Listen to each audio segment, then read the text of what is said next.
Hello, this is the Harboring Light. I'm Mary. I give a conservative perspective about the world around me. Feedback is immensely important. Feel free to reach out to me. The best way to do this is through email and YouTube.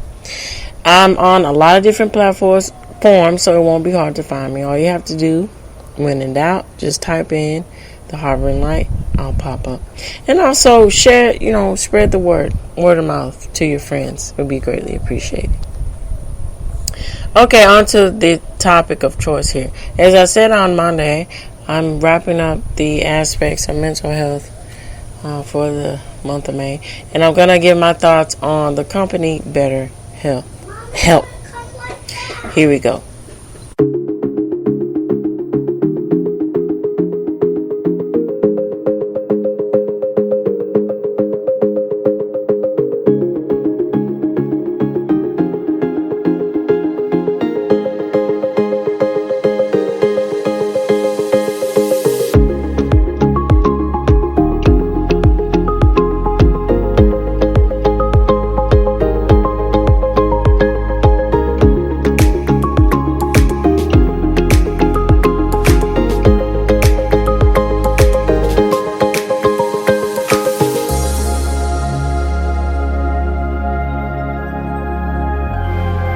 Oh boy, so my thoughts here.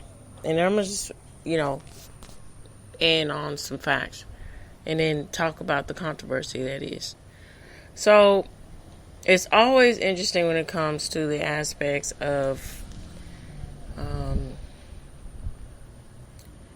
self-help, self-improvement, and everything that goes under the umbrella when it comes to the technological age. Now, BetterHelp is connected with Teledot, if I'm not mistaken, or something like that.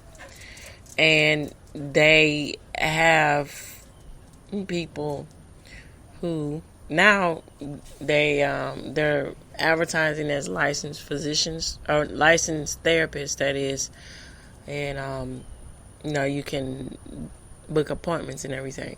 But the problem is that they were it was just people who were giving advice, and then when they were going through the legalities or lawsuits, initially they won and said, well, we don't claim to be a company or a platform or a business where we have licensed therapists. We just simply give advice that help. That's all well and good, but what do you do when you actually need help? When you want a different alternative or different route besides going the traditional route, when you don't have a whole bunch of time, where it's work schedule or what have you, to go into a therapist's office and get the help that you need. That's very important, and that is the issue with BetterHelp. They were saying, well, it's perfectly fine, or trying to normalize that it's okay, for a bunch of people to get together to just give someone advice. You can get that. Shh, hush, honey.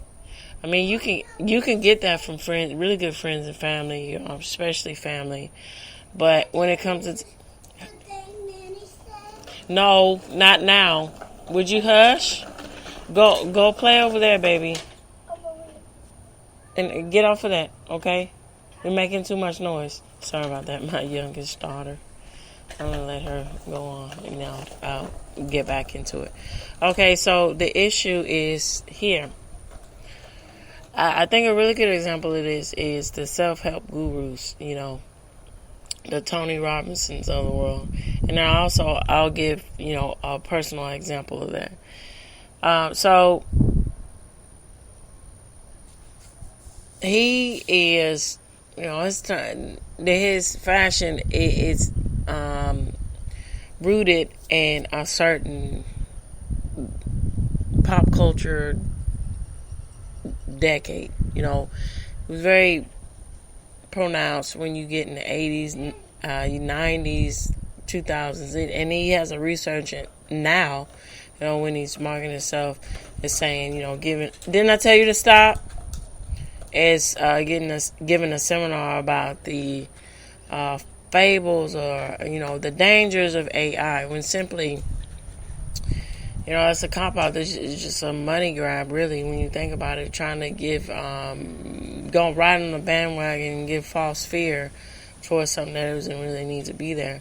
Because it goes without saying, if you're really clever about technology and you understand that it's an aid, when new things pop up to come about with the aspects of technology, it's far better to be more informed and to see how it works for you and make your own decisions that way.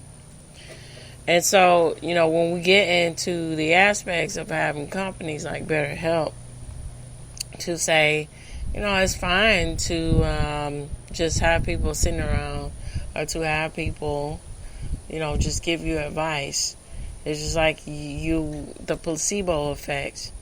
Where do you cross the line when there really is somebody that has major issues and they actually absolutely need clinical practitioners and so forth to get in and take care of everything to set this person or set the people on the right track to better mental health.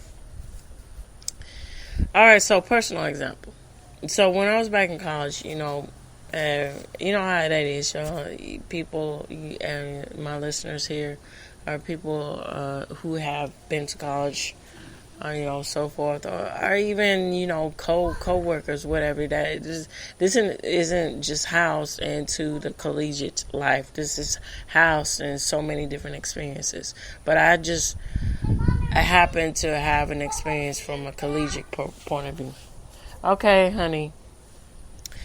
So, she was saying this whole thing, well, that she wants to be a healer or something. And I was back in the time, at the time where, crystals and manifesting and stuff was really all the rage, in the mid-2010s and so forth, So I'm like, hold on. Well, you shouldn't get in it's one of those things where, you say what you think and then whatever. So it's like, well, hold on. You shouldn't get in the business of saying you're going to be that when you're not even licensed yet. You're not even going to school for that. You're not, at least try to go pre-med or something and then, build upon that and then, build a rapport and then, go to med school and so forth. Now, she was going for, of all things, would be an English major. I think she wanted to be like an art teacher or an English teacher or something. So it's like, lady, don't do that. And see, that's the issue with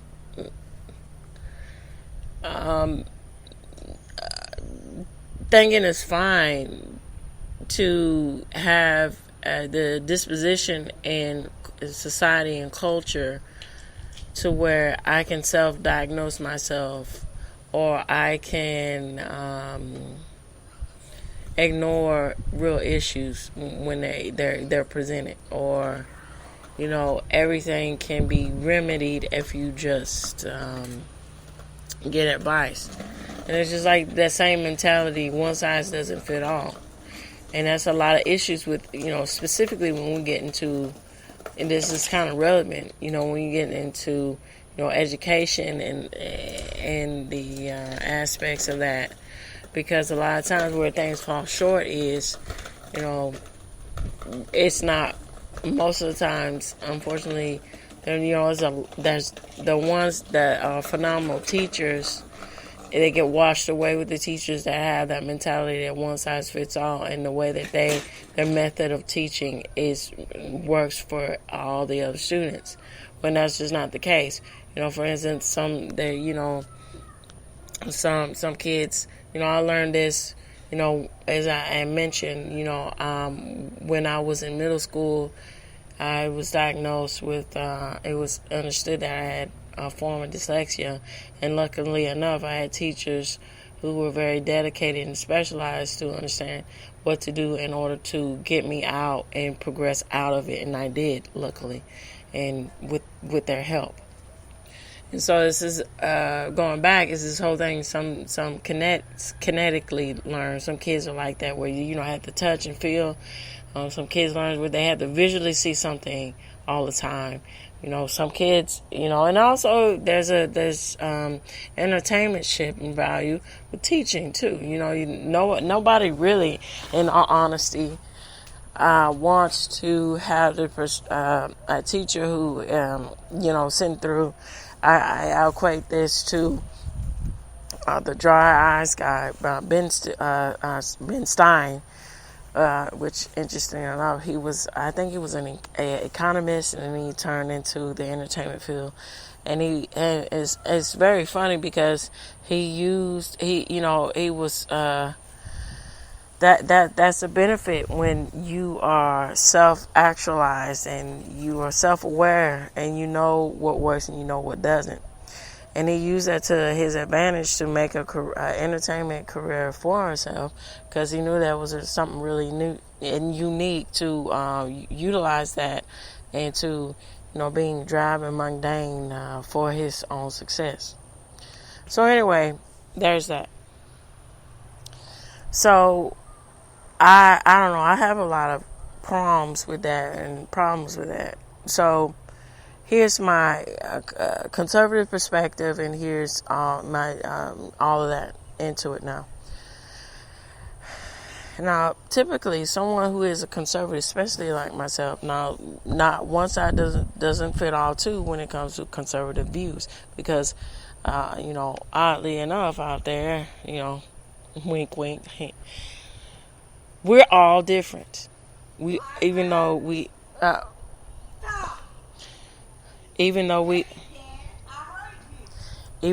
I'm sorry about that. Yeah, mother-in-law in the background.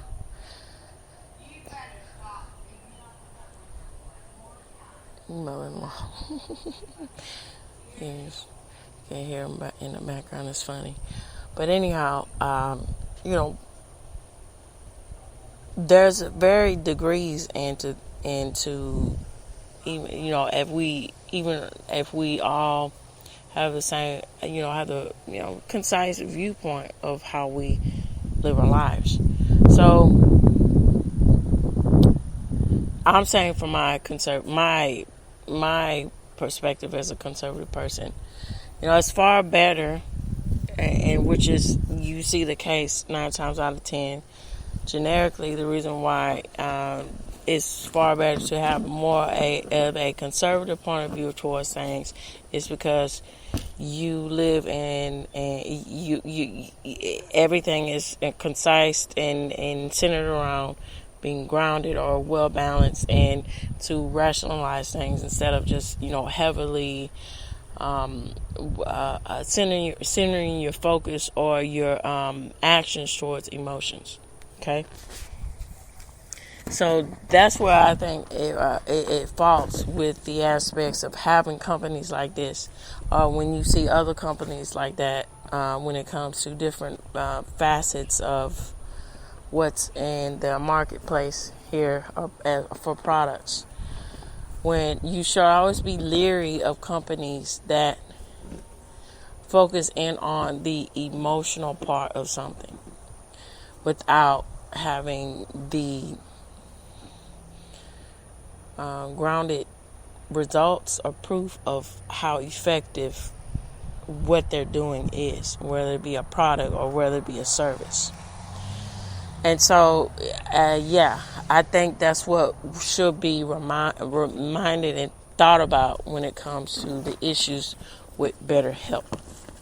All right, so with that said, I'm going to get and wrap it up and end things by talking about the facts of the matter, the controversies of BetterHelp, and some of the background of the company as well. Here we go. All right, everybody, here we go. Facts on BetterHelp.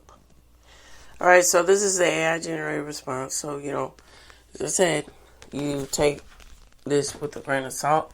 But, it's a good way to get the all-inclusive synopsis. Something that's all neatly packaged. Okay, so BetterHelp is the world's largest online therapy platform, founded in 2013 by Alan Matas and Danny Bagheroni, and acquired by Teladoc in 2015. Now, the service connects users with a network of over 35,000 licensed therapists. Now they say licensed therapists, to provide counseling via text, video, and phone, having surpassed 5 million users globally as early as 2025. Now, the platform generated approximately $1.3 billion in annual revenue in 2024. It operates a subscription model, typically costing between $70 to $100 per week. And that's a lot. And also, especially considering if you don't have insurance, or if also with the aspects of therapy, it can get really expensive too. Also, if you, because with your job, even with insurance, most of the time it only covers to a certain extent, when it comes to therapy, or it comes to situations like this, or for instance, so with my husband's job, and with our pregnancies and everything, consider that when you reach the max as far as medical bills and all the expenses that comes with the deliveries, going to the hospital and everything, it's only so much the insurance will pay out. So, take that for what it's worth to also add into it. All right, so privacy and controversies. Now, and then I'll add on to this. So, in 2023, BetterHelp agreed to pay $7.8 million to settle Federal Trade Commission's FTC charges, and therefore this is another issue too. So this came out a lot with other trusted sources, and it's odd that most of the time when we come into medical arenas,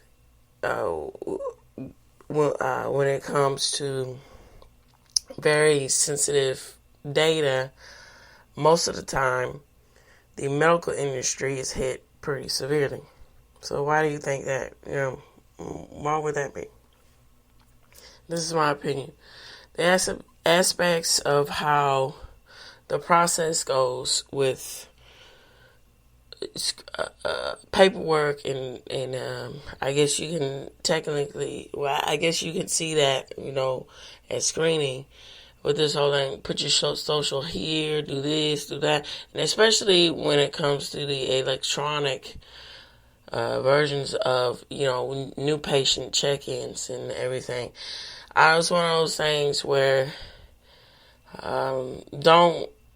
you shouldn't, when security matters, don't cheap out on it. Don't get complacent and lazy with, I don't know, might not be lazy. I'm just, saying something from my point of view. I think the better word choice is don't be complacent with how you run about everything as far as checking in, new patient screening, new patient forms and information. Make sure that stuff is right, secure properly, and everything is encrypted properly. Nothing is wrong or broken or sensitive. I mean, you can't do everything, but at least take a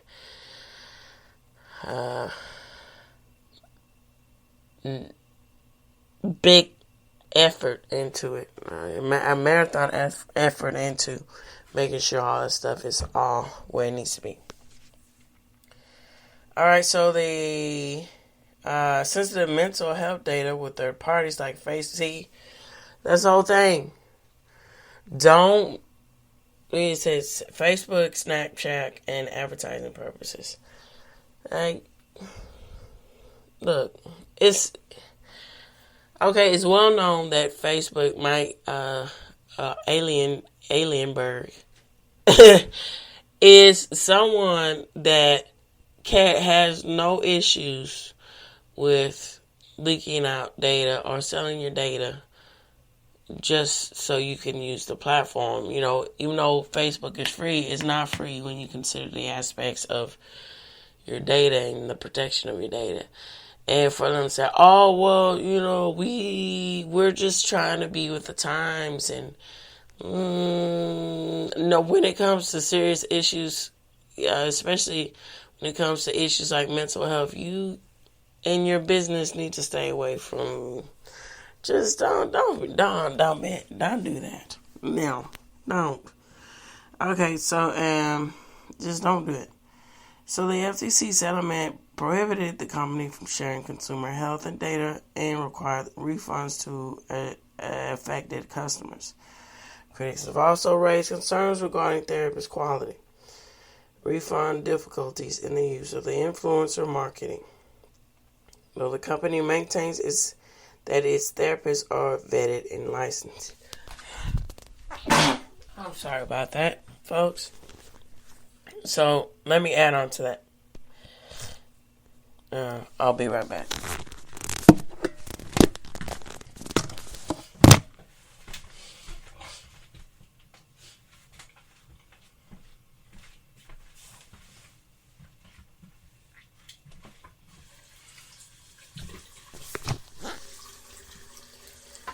Okay. Alright, so let me find that for you. Alright, it says, alright. So, controversies. So specifically,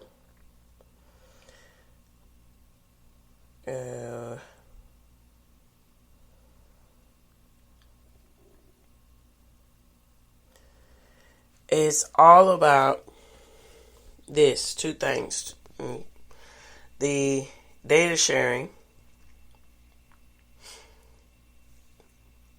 with Meta and Snapchat, also having a Criteo, I'm not sure what that is, as far as social media, and Pinterest. Alright, so here's the issue with that. Influencer culture, or influencing being so prevalent in our mainstream culture. See, that's something you should,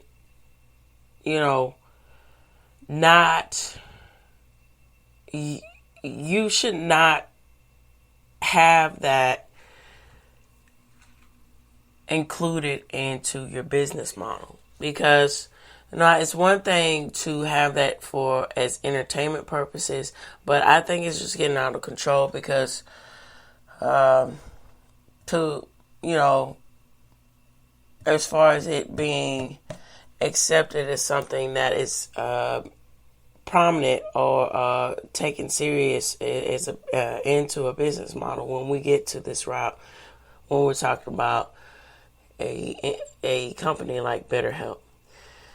If influencing is what it is, take it for what it is. It's just, smoke and mirrors, projecting a lifestyle that really isn't real. And so when you say, oh, hey, let's have this into helping people as a means to say that we are relevant, that we have our pulse, on what is new, we're being trendy.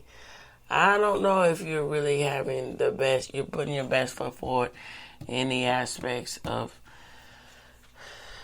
addressing and taking care of issues when it comes to the state of mental health.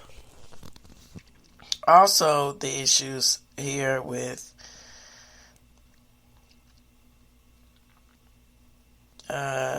because they go on about data sharing and and we're rightfully so to refund $7.8 million. That's crazy. So they also let me get now. Okay, this whole thing too was which was weird. So, projecting that LGBTQ plus issues or needs are also included into the therapy model of BetterHelp. Okay, yeah, but at the same time, when you're advertising and you're talking about things like mental health, it's good to focus in on all different types of aspects of it. Not, again, this whole trendy thing. You should stay away. You should be wary of companies that's always looking at what's trendy. That's something to consider. So, let's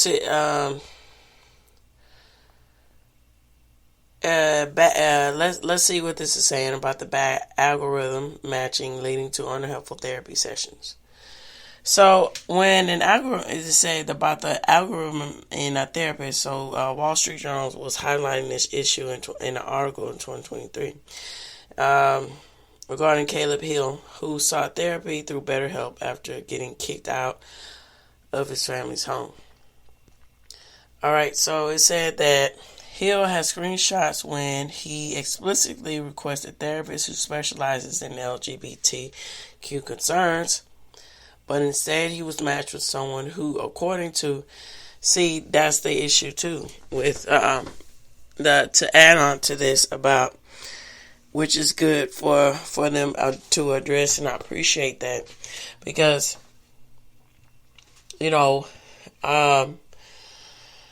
there was one commercial that I saw some time ago was saying, "Oh, I appreciate BetterHelp because it helps me with my issues with with the LGBTQ problems." Promoting ads that most of the times when it comes to issues from that particular community, their voices are not being heard, which is weird because that's just further from the truth. That's not what is being accounted. And any decent person would be sensitive to, somebody's issues if you need the help. And now this is a really good example of the aspects of it doesn't matter what your sexual orientation is. If you happen to be gay and you really have serious issues that you need help with, you really need somebody to be there to concern yourself with. It's very important to make sure you have somebody lined up or a therapist lined up that will, correctly address that. And so this is a really good example. So it says that Hill has screenshots when he explicitly requested a therapist who specializes in LGBTQ concerns, but instead he was matched with someone who, according to his BetterHelp profile, has no LGBTQ experience and who practices Christian counseling. Okay. And that is also making it seem like the algorithms are interesting. So a lot of people say, "Oh, we can't help what happens with algorithms. It's out of control. It's out of our control. It's technology. Hiding behind the aspects always making it seem as if no human is in the process of that. When in actuality, in the back end,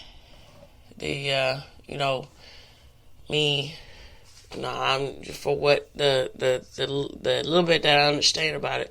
I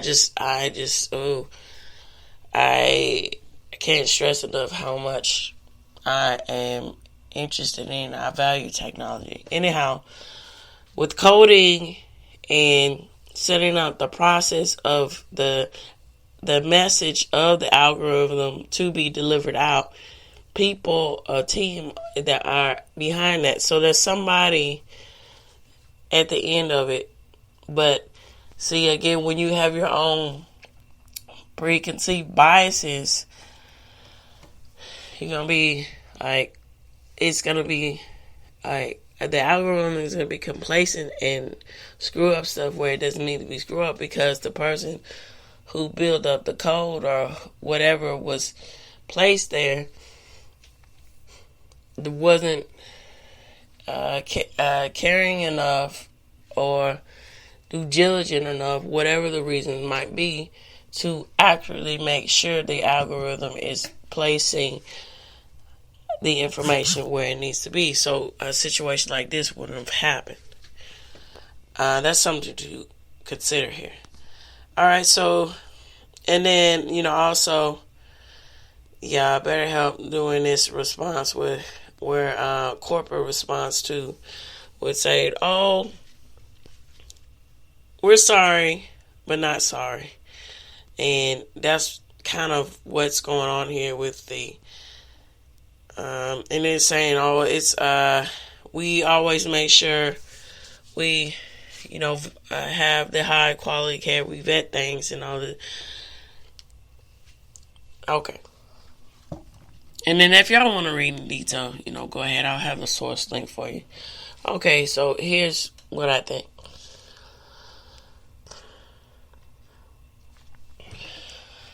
You should, it's very interesting and odd at the same time too.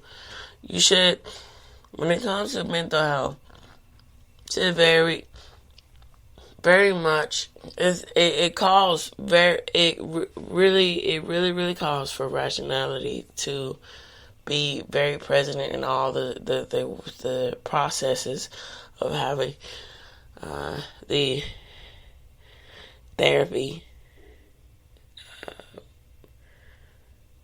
embedded in the person's life or people's life, because in the end it's there to serve and help and protect and make sure and to ensure that the person's well-being is really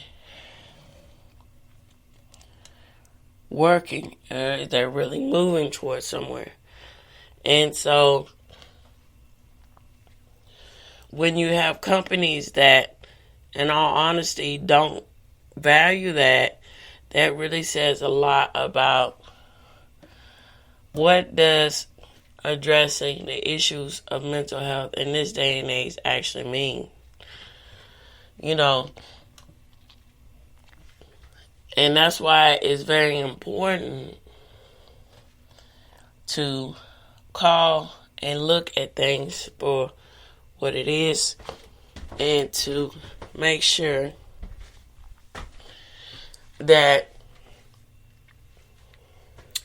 people who dedicate and take the time to actually get it right with the process of therapy are highlighted. And because that also opens up the platform for people to, sit down and honestly reflect and think and have a arena to talk about things in an honest way when it comes to the structure of your mental well-being. Because think about it like this.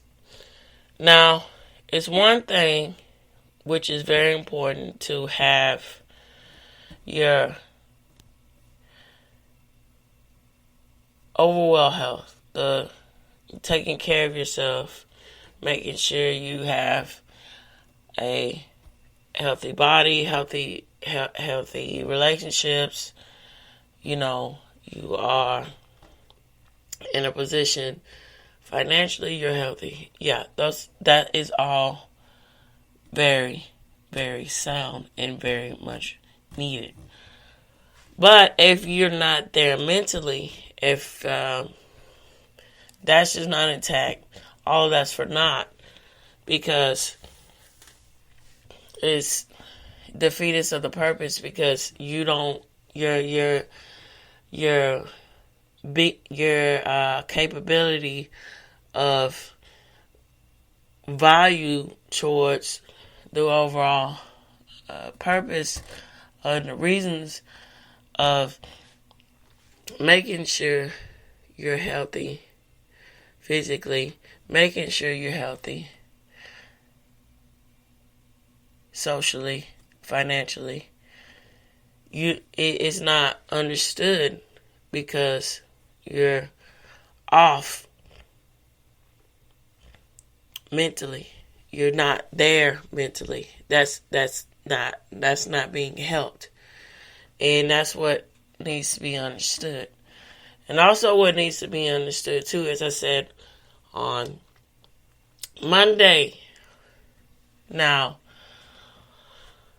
a lot of times, most of the times, really, it's not straightforward. It takes a lot of effort and a lot of different perspectives and a lot of different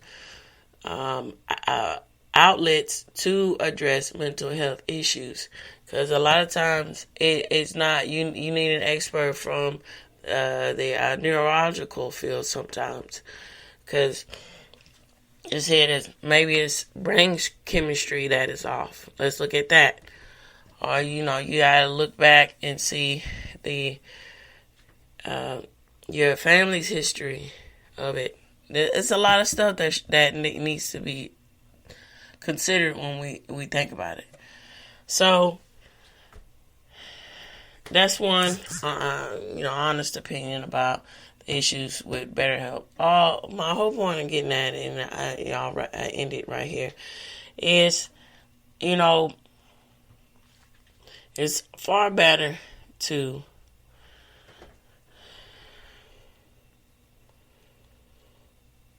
support and have a lot of value for businesses that center themselves around actually doing something. You can see straightforwardly, transparently, how that when you can it's very transparent how that is, and then we got something when it comes to the business model. All right, so with that said, that wraps up my thoughts about the aspects of certain issues and the perception about mental health and everything else in American culture and our culture in general, or Western culture in general. Feel free to keep the conversation going. You can either email me or fill up those comments on YouTube. Can't stress enough. Appreciate the people who connect with me through email. Thank you so much. And I can't stress enough, you get an immediate response. When you send me emails, I do get to you as quickly as possible. All right, so let's reach the end of the Auburn Light. Tune in, turn up, and absolutely take care. Bye-bye for now.